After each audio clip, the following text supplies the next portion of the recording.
Now it's my pleasure to introduce Kevin O'Leary. His theme is Decelerating the Republicans. He's written a book called Madison's Sorrow, Today's War on the Founders, as well as America's Liberal Idea. He should not be confused with Kevin O'Leary from the ABC Shark Tank TV show. No.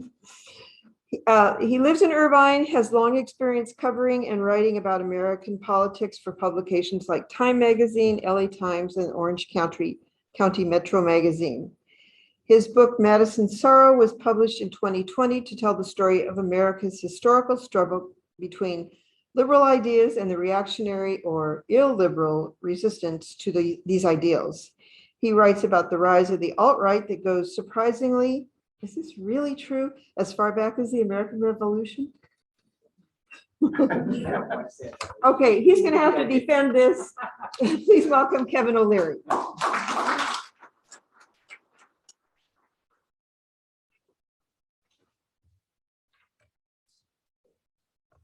Thank you. I'm going to demask. It's okay. I'm double boosted.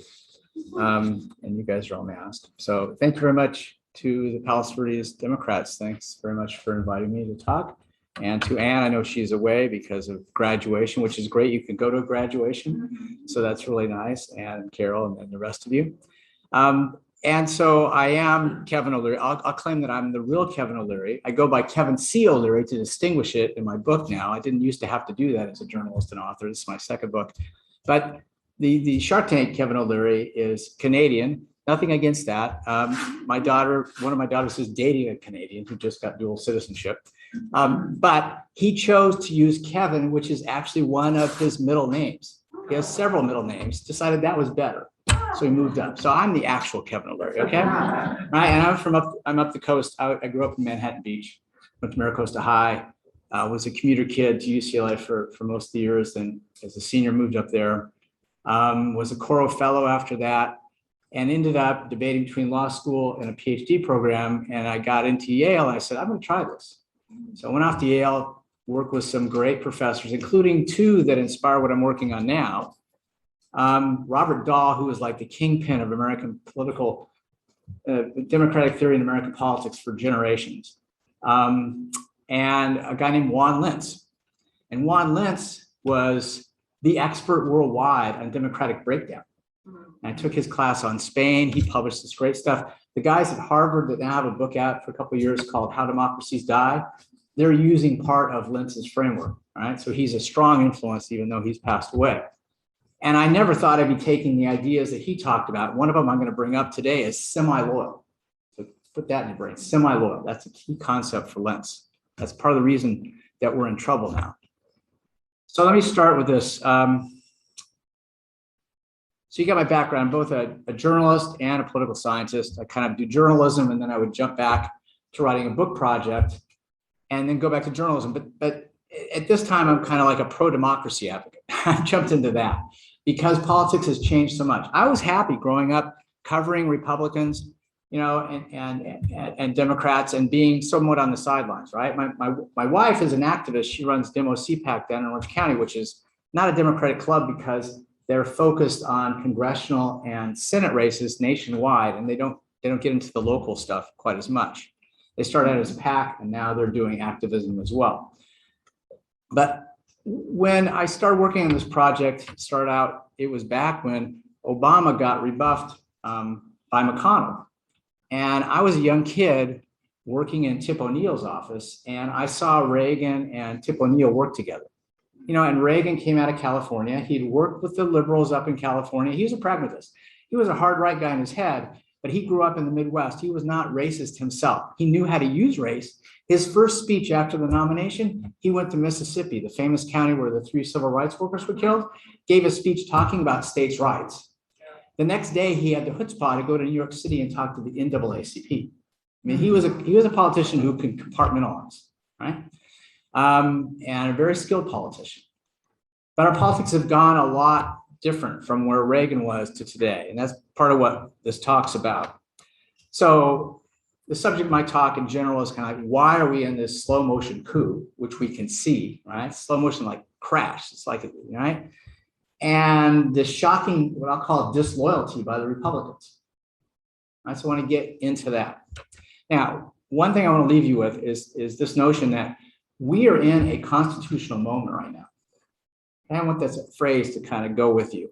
What does that mean? That means that there's times in American history, not just the founding, but there's these rare times where the nation has to decide what we are about.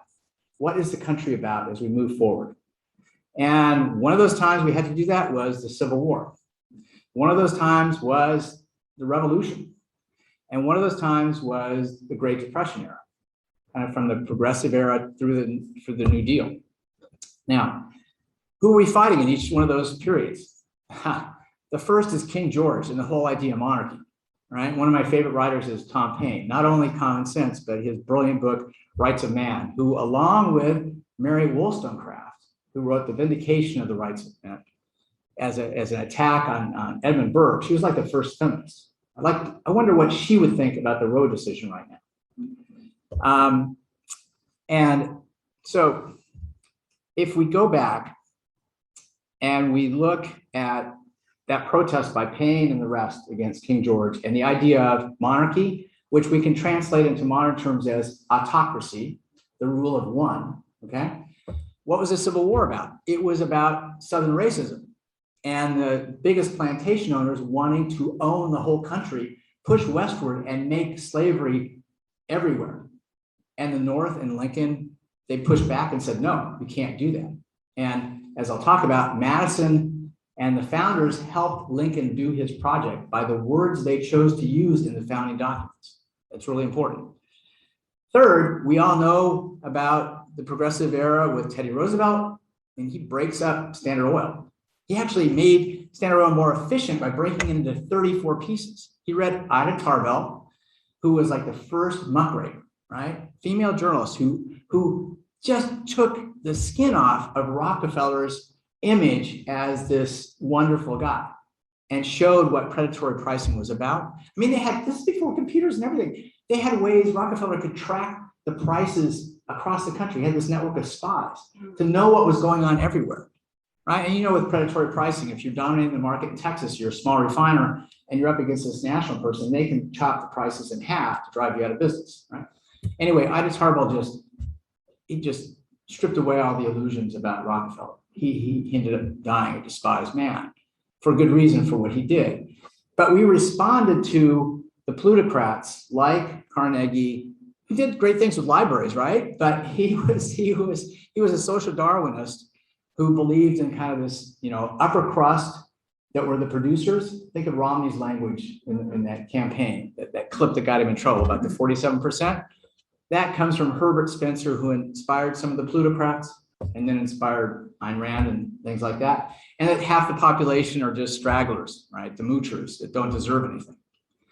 I want to submit that that's not what the founders' vision was about. We weren't about that. So if we have these three things, the revolution, right, about monarchy and autocracy, the Civil War about racism, and then the plutocrats. In each one of those, we're like fighting one of those elements. And the good guys, the liberals, win. Now we're in a battle where all those things are combined against us. And specifically, the two powerful things are, and I'll get to this as I go through my talk, we have like two parts, bad parts to our democratic consciousness, or our political consciousness, say. We have this liberal strand, which is really powerful, like the Mississippi as a river. But we have these other two strands that are there that don't agree with the national project.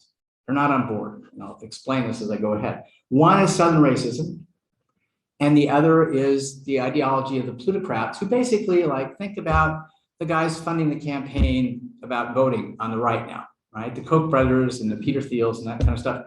They think that their liberty, because they're rich, is more important than anybody else's. We're not talking about wealthy people. There's a lot of wealthy people in Palos Verdes. We're talking about the ultra wealthy saying, because I got to this level, I'm just so much better than everybody else, right? We're talking about the 2%ers and up. And that's supported by this whole libertarian philosophy of no government, right? Just let the markets do it. Those two pieces were in different political parties for most of our history.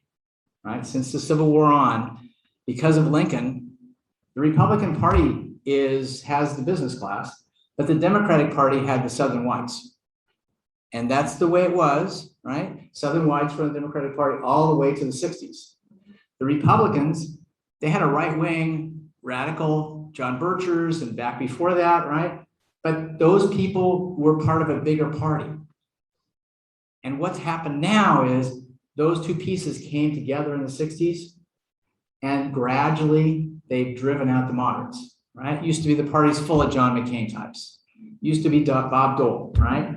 Used to be Howard Bakers, right? Just reasonable, moderate conservatives. You know, the Liz Cheneys of the world who are conservative. They're not Democrats by any measure, right? But they believe in the Constitution. They believe in the rule of law. They want to have democracy work. They believe in free and fair elections. You fight it out with ideas and campaigns and stuff, and then you go and you govern.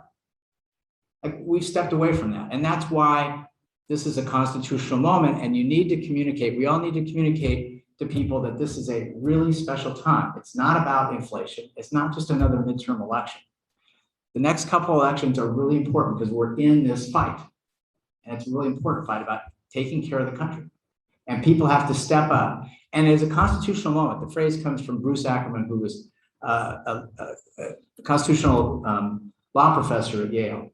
And he was saying, you know, these moments, you end up trying, it just happens that people who are apolitical or just kind of go along and they occasionally vote, but most of their attention's on their private life and their business and their family and their friends.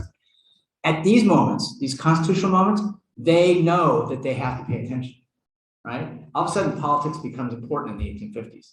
All of a sudden, politics is super important in the 1930s, right? Roosevelt's big elections, because people step up.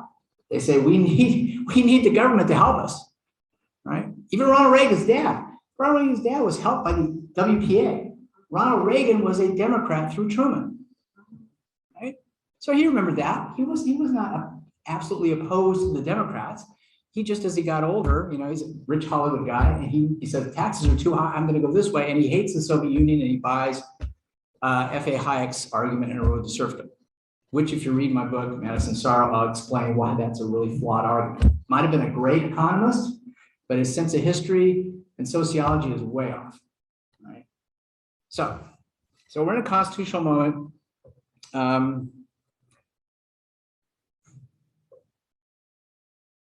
And what's happened in that constitutional moment is our politics has veered off to an extreme, which we didn't have before.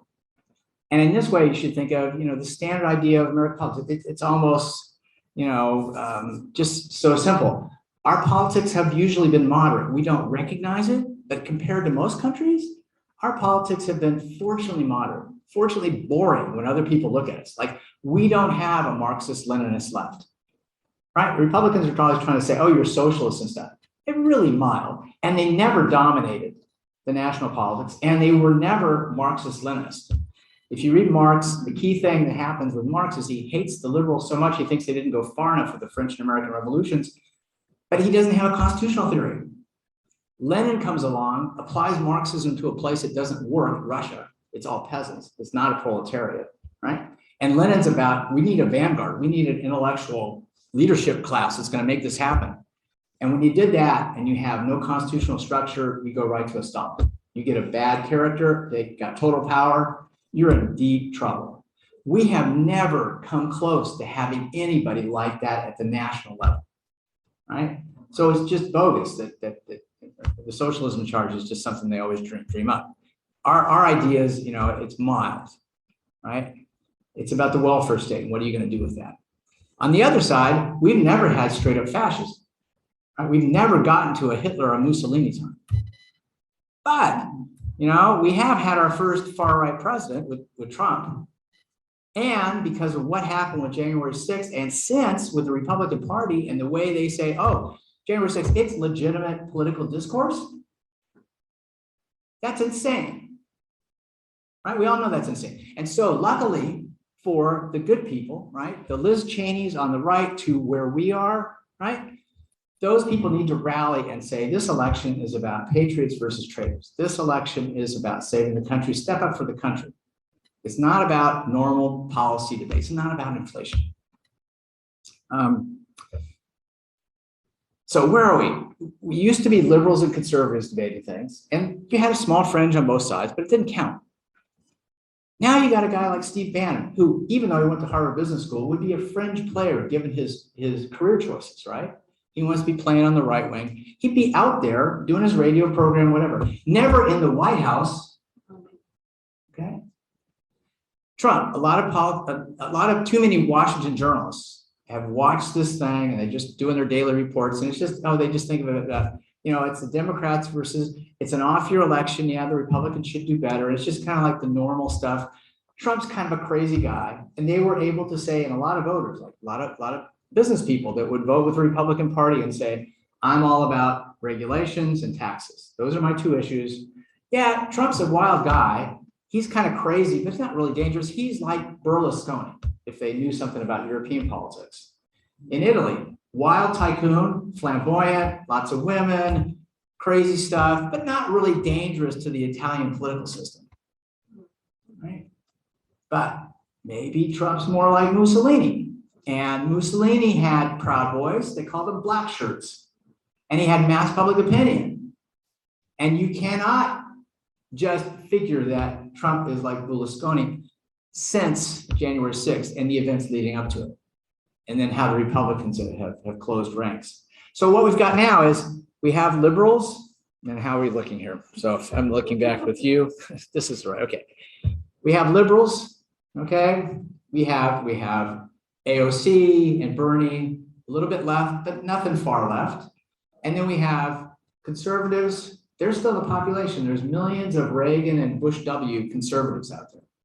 And then we've got what I call illiberal or reactionary on the way toward fascism. It's like a midpoint. It's like it's on the way. To get to real fascism, you have to have violence. And you've had some people in the last year start talking about violence will be justified. They're real crazy. So that's getting toward fascism when you do that.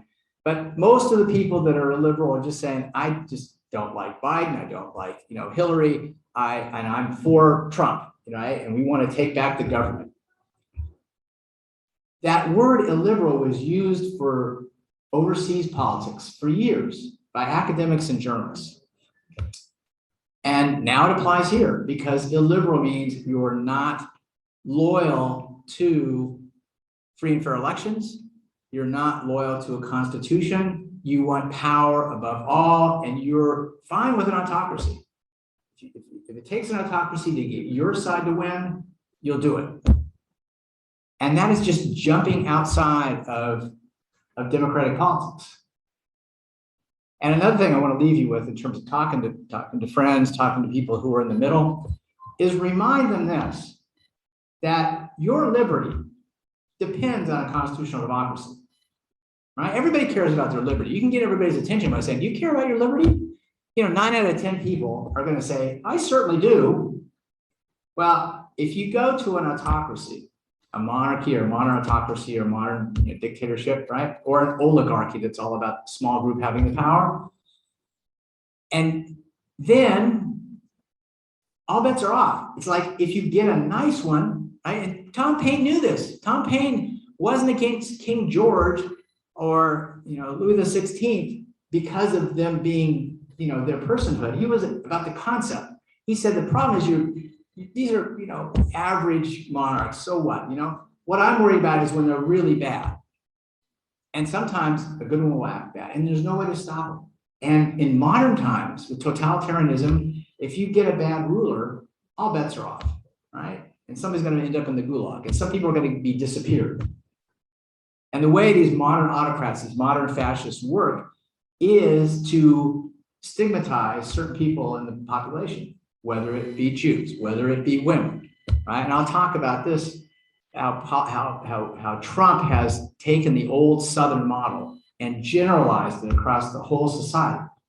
He's just when he merges, he's this tycoon, flamboyant, and all the tabloids in New York City. You don't think about him doing something like old Southern politics, but that's the game he's playing.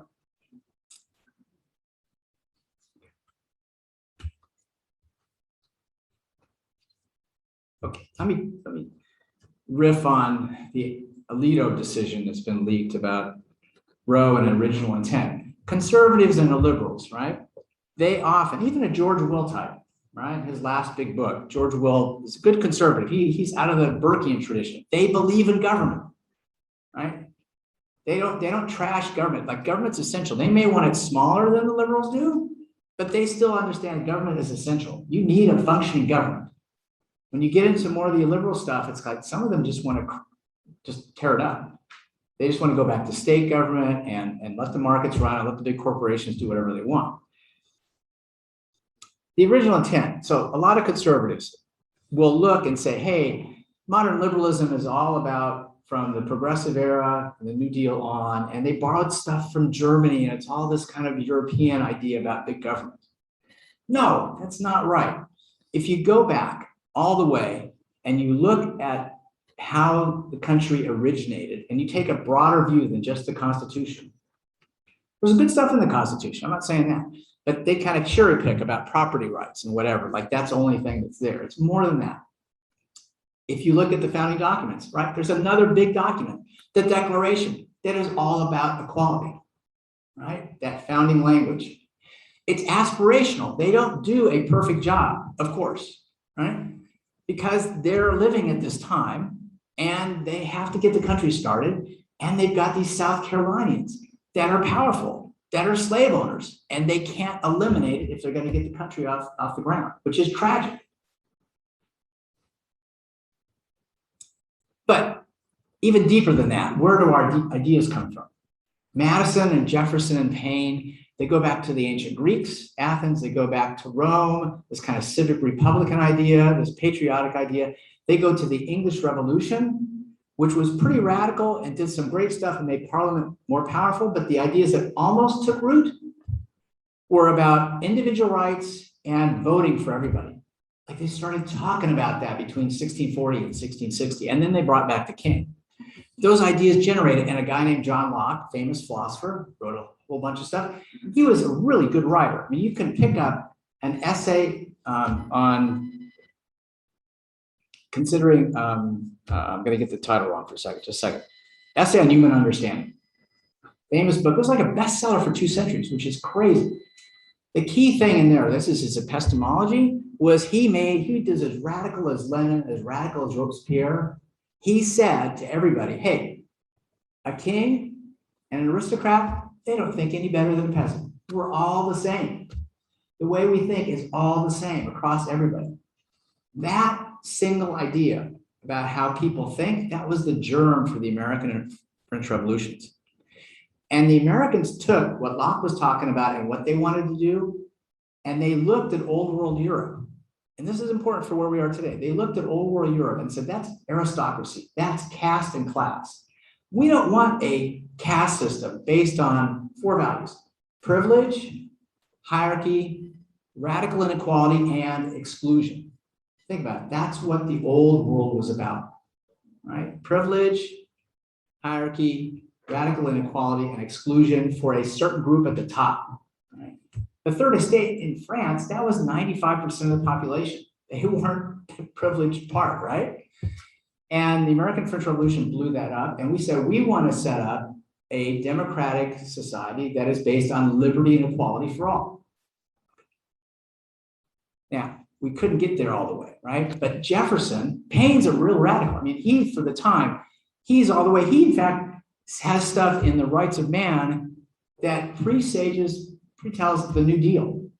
He's talking about progressive taxation, says if government comes from us and from the bottom up, right, versus being imposed down, then we can do what we want. Why don't we set up a society with progressive taxation?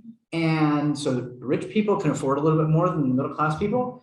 And we should take care of old people that have been working all their lives and their bodies are worn out. Why don't we have something like, what does FDR do? Social Security. What do we have today? And he also says, let's take care of young people and educate them, especially like orphans, like widows with kids. Let's have some kind of government care for that so that people aren't struggling like crazy. That would make sense. That would make a more sane society. It would make for a more humane society. That's what they're trying to build. Okay. So Paine's on board with this. Jefferson, when he writes the Declaration, he's the first drafter, but it's a committee and then it's got to go to the whole board, right? So everybody's busy and says, they don't think it's going to be that important. They say, Jefferson, you're the young dude, just take care of this. And it's super ironic because he's in Philadelphia. He arrives there with his black slaves doing his coach. But he's housed in this they got a museum back there. I saw it a couple of years ago where the second floor is set up like his study and his bed, right? And this is where he's drafting the Declaration, right? With all the famous language. When he drafts that, it's like 80% of it is a bill of particulars against the king, right? This is the case against the king. One of those paragraphs that was really important but got crossed out by the slave owners of the South, it said, slavery came to the US because the kings made us do it. And that was historically inaccurate, but rhetorically powerful. And if we had bought onto that, if we had put that, we would have had the original document. And this is from a guy who was racist his whole life. He's trying to think, how can we want to free the slaves, but let's send them west, or we'll send them back to Africa. He couldn't get over it, okay? Madison, on the other hand, whose grandfather was killed by a slave, he is drafting the Constitution. He does not want slavery in there. He says this is going to be a Republican document, right? This is about a republic. If there's slavery, it's in the states. I am not going to put it in the federal Constitution, we the people. I'm going to keep out the word slave, slavery, and property and man. And he did, with the help of people like George Washington. Now, he went back to Virginia. He didn't brag about this on a campaign trail. He didn't really let people know what he'd done, but he knew what he did. And that set up Lincoln going into the Civil War to give the famous Cooper Union speech, where Lincoln said the people who signed the Constitution, right, and they were 60% on board with not having slavery, right? He went back and he makes this brilliant argument saying, you're wrong. You know, the Supreme Court decision saying slavery is part of our Constitution. No, it's baloney. It's not right. So both Madison and Jefferson are radical for the time, right? And you can go then to say Tocqueville.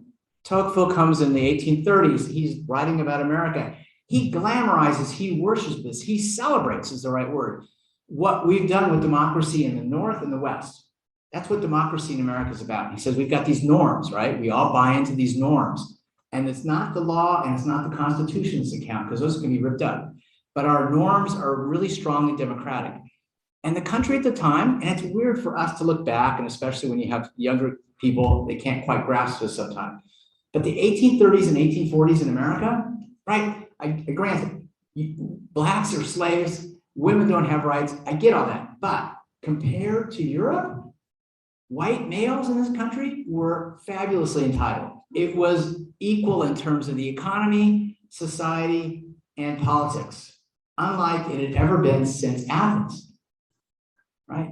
And so since then, our project has been, on the liberal side, is to expand that to everybody else, include everybody else. But we got to this point in the 1830s and 40s, and Tocqueville saw it and said, this is amazing. You guys know how to do democracy much better than in Europe. Why is that? But at the same time, Tocqueville was aware of the genocide against Native Americans, and he was aware of the problem of slavery in the South. There's this famous passage where he's going down the Ohio River on a barge, and he can see Kentucky, and it's like, there's not much going on. Hardly anybody over there, a couple of slaves. And he looks on the Ohio bank, and there's just all this activity, buzzing with activity, individual farmers working their own land. And it's like right there, he sees the difference between this. So to circle back, my main point today is to say we have this strong liberal tradition. It goes from the beginning. You can see a straight line from Locke, Jefferson, all the good guys, right? And they're flawed. They don't get it all right, but they're aspirational. They want the country to move ahead to this vision. They don't want to go back to caste. Running through Lincoln, running through Teddy Roosevelt, running through FDR, all the way to Obama, Hillary, Biden, Elizabeth Warren. That's the liberal vision. It's all the way through. And it's all about having a country that's middle class, that has capitalism, that's okay. But it's about liberty, equality, and democracy, and not having a caste system, right? Which a certain group is privileged in. We want to get away from that. However, right, there's two pieces in our politics, and I've mentioned them Southern racism, always there, the plantation owners, and then the plutocrats. We took them on one at a time and we defeated them.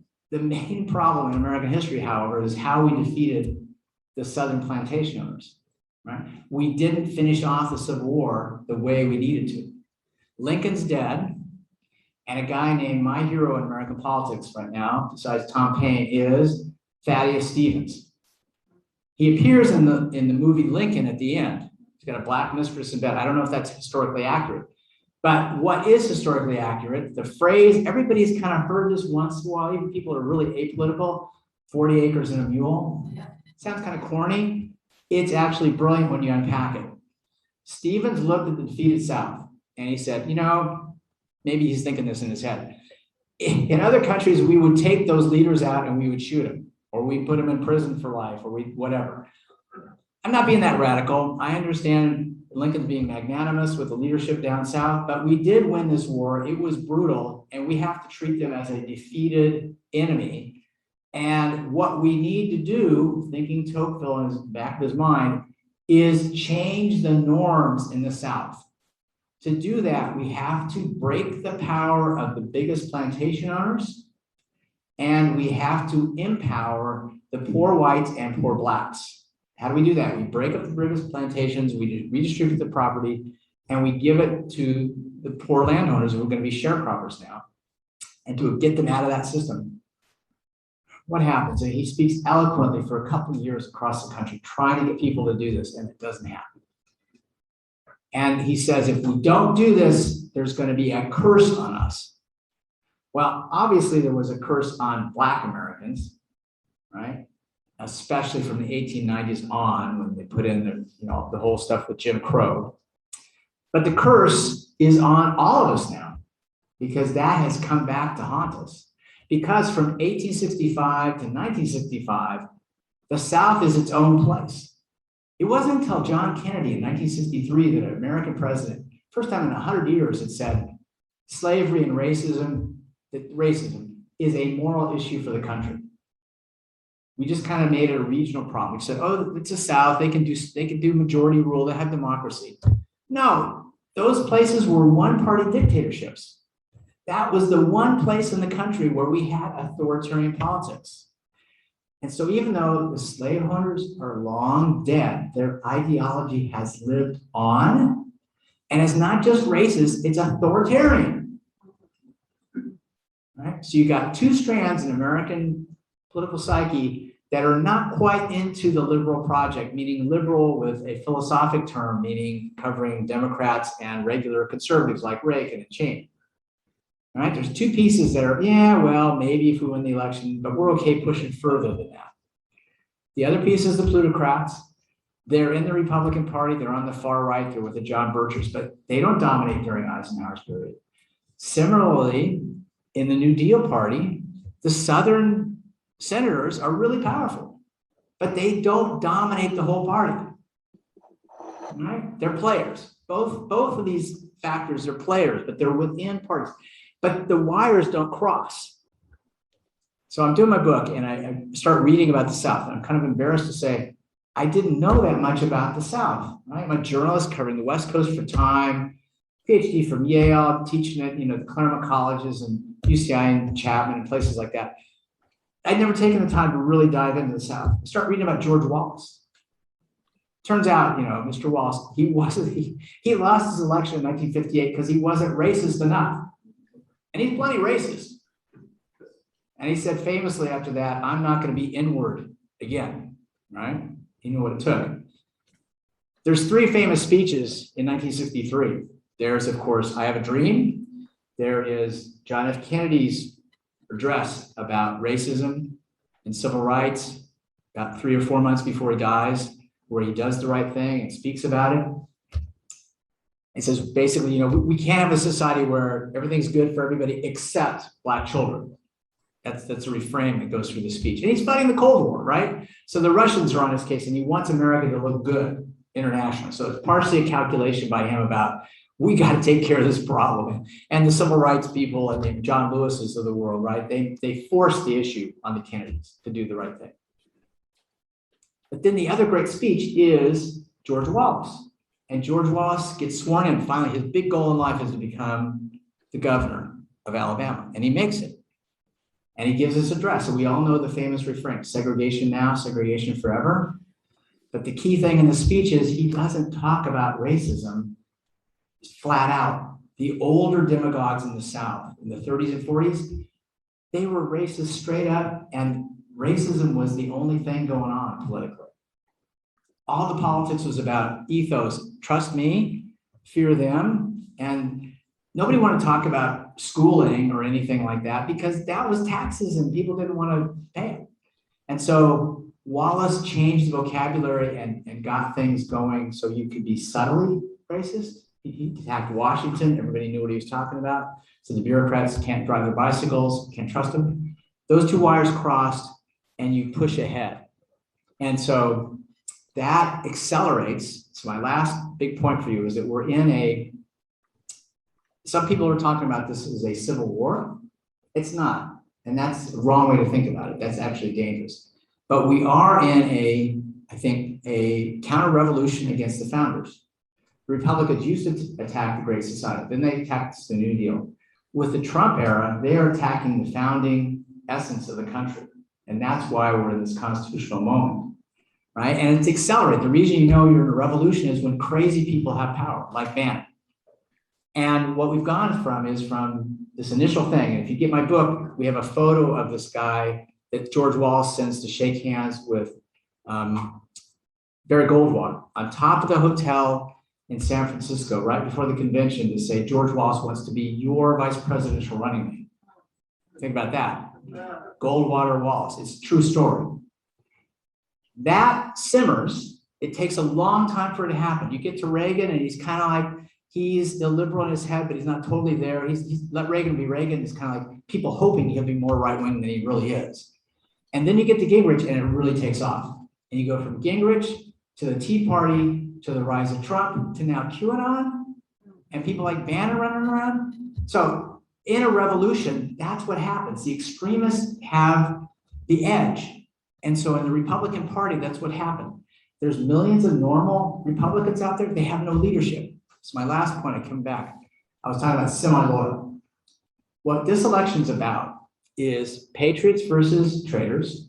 And we have to call out the Republicans who are in office, who either back in January 6th time had voted against certifying Biden, right? There's over 100 that did that. And then the party people sense who feel pressure and they try to kind of game it. They try to be in the middle. And this is back to that Juan Lentz point about semi-loyal. In a democracy, you need people to be loyal to the system. You run into big problems if you get a bunch of politicians and leaders, right, in society who are kind of semi-loyal. You know, we'll be there sometimes, we'll always pay the, and you could tell McConnell was into this when he blocked Obama's Supreme Court nomination. That was like a tell that I'm perfectly happy about power, I'm gonna push it. And then you get the breakers. The problem right now for us is those semi-loyal people who look kind of normal, but they keep empowering the breakers, the crazies. And if we don't call the semi-loyal people to task, and if we don't give them a loyalty test, if we don't give them like, right, on the other side, Grover Norquist has this famous like anti-tax pledge. We need a pledge from the good people saying, are you on board with free and fair elections? If you won't sign this, you're not with us. What happened? Final thing, in Pennsylvania, the paper wanted, it came out this week saying we wanted to endorse Philadelphia Inquirer. We wanted to endorse a Republican. And we couldn't because nobody would answer our questionnaire. And one of the questions was, do you believe that Joe Biden is the legitimate elected president? And nobody would touch him. So if you won't do that, right, you're out there, you're an extremist and you need to be called that. Do not call them conservatives. They are illiberals or the reactionaries or extremists. Choose your language and push journalists. Write letters to the LA Times. Tell them to stop calling people conservative. Some of the national political magazines and papers are doing this a little bit, but way too often on TV and in print, they still get called conservative and they shouldn't be. So thank you very much.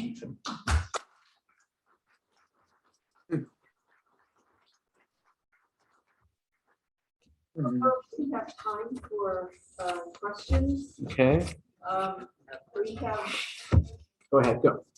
That was a really fascinating talk, and I just have a quick question, which is how do you explain the profound disregard for truth, which is a characteristic of the alt-right? It doesn't seem to have a parallel in history, or does it? There's never been such a blatant disregard for truth. Yeah, and that tells you we're way past conservative, right? The traditional conservative would never do that. And where's this come from? This is partially from Putin's playbook. I mean, if you look at Marxist-Leninism on the left, right? That's a whole intellectual tradition. It's really worked out. Marx is super smart, and many of his followers are super smart, and they're logical. On the right, when you get to fascism, it's a hodgepodge. It's just about power. And so Hitler puts different things together. And what Trump has done, and he borrows Putin's playbook, which is to borrow this thing about lies and misinformation. And one book you should take a look at, you can read, it's not a long book, it's the subject of essays, you can pick the ones you want to read, is Masha Gessen, Surviving Autocracy. And she talks about Trump and the power law, that he is doing this on purpose and he is challenging his followers, about the weather, the crowd size, whatever. He's challenging people to say, you are with me or you're not. I can define reality as I want because I am in power. That is something we've never had. We've never had that. And so that is straight up autocracy. We can't have. So many educated people follow that. I mean, you've got to have a theory. I don't know. I mean, I think we can peel. I think that because they've become so extreme since January 6th, because January 6th happened and the Republican Party has gone extreme in support of that since, right? I think there's an opportunity for the good people in the country to peel off some people who were with Trump, who are traditional Republican voters. There should be a few people. You don't have to get that many, but you have to get some, right? You can't just leave them alone and just say you're only going to bring out the base. We got to try to talk to some people in the middle and say, this is desperate. This is real. You've got to be with us. Do you value the country? Your liberty's at stake. You wait 2 elections and there's no liberty. You're going to say, what happened? Guess what? You were the one who made this happen. You got to challenge people to step up. Question back there? Yeah. I was just saying the almost same thing is like Mussolini or Hitler can train for a long time, but hearing Trump, I don't think really works except, okay, he had 3 justices or appointed. But nothing really worked, especially in DC. He owed money for security, and it was a big food job. Yeah, I would think. Why would they still vote for someone? Well, I think it partially goes back to what Trump is representing. He's this classic Southern demagogue, and he's demonizing everybody who's not white male, right? He's going after immigrants, he's going after uppity women, he's going after China, whatever, right? And his message to people is, I'm going to defend, and they understand this implicitly. This guy's going to defend white privilege. He's going to take us back. He's going to stop anything. He's going to go back, and it's going to be better for whites. They're going to be things are going to be better for them. It's going to be tougher for everybody else who's not a white male or their families. And I think that is the essence of what he's about. And you got to call that's not part of the vision of the country. And are you really okay with this? Because the guy's going to go after that vision in unconstitutional ways, illegal ways, and they're not willing to fight free and fair elections anymore because they think they can't win. Yeah, one more. And you have Fox News backing that up day after day after day. Yeah, Watching because that's what they want to hear. Right. So you got, you've got, yeah. And so the greed of a corporation, right? I mean, I read a little bit of the Tucker Carlson piece in the Times. I got enough out of it, just was scanning it quickly, that they were worried about ratings, both Tucker and Murdoch. He's the closest to Murdoch. And so they amped down. It's like a business decision. Let's amp down on this extremism, this crazy stuff, because we'll get these older white people to watch. And it's in, Murdoch doesn't care. He's an Australian billionaire. He doesn't give anything about American democracy, which is a shame, right? But they've got their own, it's like Pravda. It's like they've got their own Pravda, and we should use that kind of language against them. I just think the Democrats and the good people and the Cheneys of the world, we have an opportunity to reframe language and use it against them since January 6th. We can say that Fox News is really Pravda, right? Why aren't we backing Ukraine the way we should, right? And this guy is taking these big lie techniques which is straight out of Putin and straight out of these fascists, and is using it against us. Like, wake up, wake up. This is really bad. Yes. Well, but how does this affect global stability in view of what's happening in some of these post-war democracies? How does it dovetail? Well, you've got right-wing movements in lots of places, right? So I don't go with the theory of it's just all populist and economic. I mean, when I did doing my book, I had to make a choice. Is it more racism? And I said it's more racism. People don't want to admit that. But the racist stuff is there. Implicitly, people feel it. Maybe they don't want to express it. Maybe they can't express it, but it's there. And we have our own form of authoritarianism. And it's based partially on this southern strand. It came, we're racist across the country, but it came out of the southern situation. And so you've got this across the world. So we are in a fight for democracy. I mean, in the 30s, you watch that great movie, the Winston Churchill movie that won the Academy Award, what is it, Darkest Hour, right? I mean, it's like things are dark. There's 20 or 30 democracies left. 20, 30 years ago, we thought we were in this big upsurge, movement toward democracy. But it turns out there's this big, strong authoritarian pushback. And that's the norm in history. That's the other thing. You don't have democracies most places, most times. So having a democracy is a rare and special thing, and people should value it. Thank you. If they can. Thank you. I'm sorry. I know. I'm bad. That's okay. Thank you. Thank you very much.